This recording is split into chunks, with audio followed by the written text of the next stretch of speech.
Today's topic is the importance of rote learning.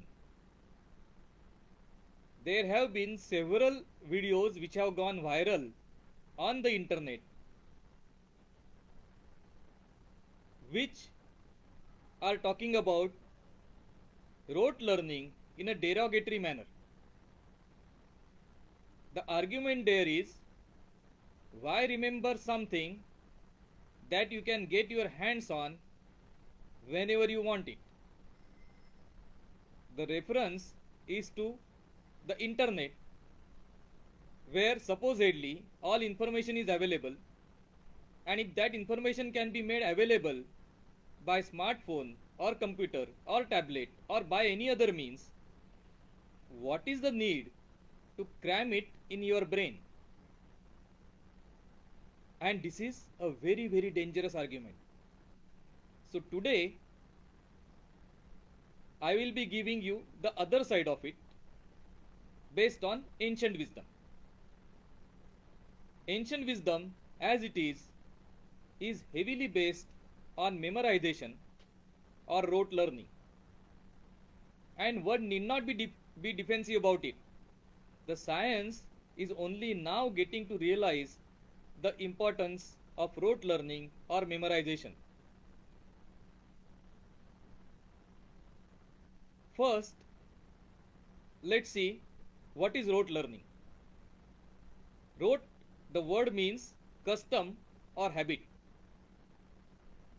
and rote learning means learning something till it becomes a custom or habit. And now we'll see three examples from our day-to-day life. A truck driver, a train driver, and a pilot of a commercial airplane in essence are carrying out the same activity. They are conveying people or goods from point A to point B in essence. If this is so, why is it that the training period that is required for the truck driver is about 1 month? For the train driver, it is about 1.5 years. And for the pilot, it is not only 5 years, but then every 6 months he has to renew his license after undergoing a simulation test. And this test is taken up by a senior or much more experienced pilot. Why should there be a difference? As you would know, the basic difference is in the variables that are involved in the job they carry. In case of the truck driver, the variables are the least: clutch, brake, gear, steering control, weight control of the vehicle, the rules of the road, and then learning the skill of driving or learning the skill of navigating the truck. In case of train driver, variables increase because the train or the railway itself is a much more complicated mechanism. It involves electrical knowledge, involves knowledge of mechanical parts, their working together, their combinations, and many other variables which one has to get used to. And in case of pilot, the maximum number of variables are available on the job. He has to know not only about the aerodynamics, he has to know about mechanical engineering, electrical engineering, even civil engineering to some extent, physics, mathematics, and make sense of a huge amount of information which is given to him. Not only that, this information he should be in a position to use when he needs it at a moment's notice. For that, he has to be in a position to make that information available not only at his fingertips but in his body. It is body learning, and he is trained to such an extent that the training does not remain only in the brain, it percolates to the body and each part of his body collectively as well as separately. And thus, when he sits in his seat, the driving seat or the pilot seat, he doesn't have to look at the controls on his sides or at the top of his head.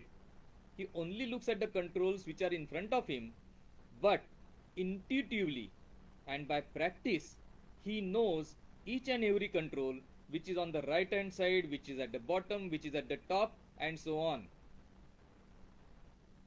And not only that, a aircraft pilot gets trained on a one particular aircraft till he gets habituated to it. The reason is, not only he should be able to see by his eyes, he should be able to see by his brain as well as each part of the body. It is full body experience, so that whenever the need comes, he can respond to it at a moment's notice. Here we come to one more important element, which is that of data, information, knowledge, and wisdom. When we are talking about Google, generally, or any other internet search engine, generally what is being searched is the information. Is that whatever there is called as the data. What out of data, what is relevant to you is called as information. Out of that information, what you can use is called as knowledge. And out of what you can use, what is inculcated in your body, mind, and spirit is called as wisdom.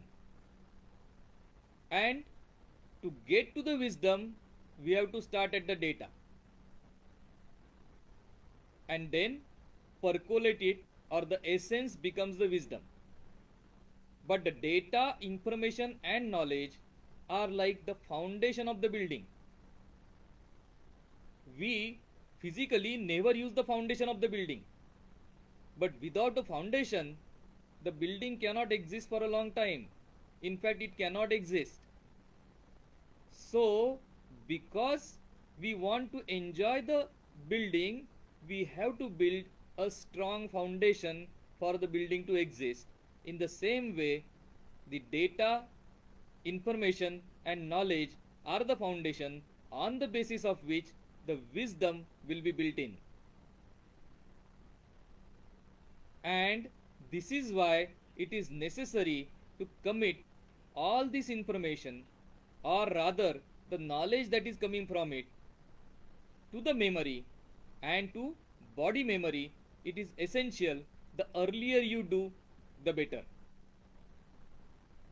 And it has also been seen that by rote learning, the brain itself expands, and when you get habituated to memorizing long passages, long information or knowledge, your brain keeps on asking for more, and it is suitable, or it becomes suitable for memorizing even more. So it is a self-sustaining cycle. The earlier you get used to it, the better you would be, and the bigger your cycle would be, or the bigger your capacity would be. One example I can give you here is that of Ravi Patwardhan, a very versatile actor who recently expired at the age of 82. He was an actor acting in variety of plays, so reciting the dialogues was second nature to him. At the age of 78, he decided to learn Sanskrit. Not only that, after learning Sanskrit, he memorized the 700 shloka of Bhagavad Gita. 700 slok meaning 1400 lines, and not only that, he appeared for exam of Srimad Bhagavad Gita, and he was able to recall all the 700 shloka in front of Shankaracharya. At the time of exam, he reproduced verbatim all 700 shloka and passed that exam with flying colors. Why did this happen? It happened because he was used to memorization and he had kept his faculty not only alive but alive in a great fashion, which you could utilize or which you could direct to learning or memorizing the Srimad Bhagavad Gita. In ancient wisdom, it has been said, Pustakasya taya vidya parahastagatam dhanam karyakale samutpanne nasa vidya nasa dhanam. That is, the information, data or knowledge that is there in the book or the money that you have given to somebody else, when the time comes for its utility, neither would be the money available nor would you be in a position to use that knowledge. So the knowledge has to be with you all the time 24/7, and that can happen only if you go for rote learning. Namaskar.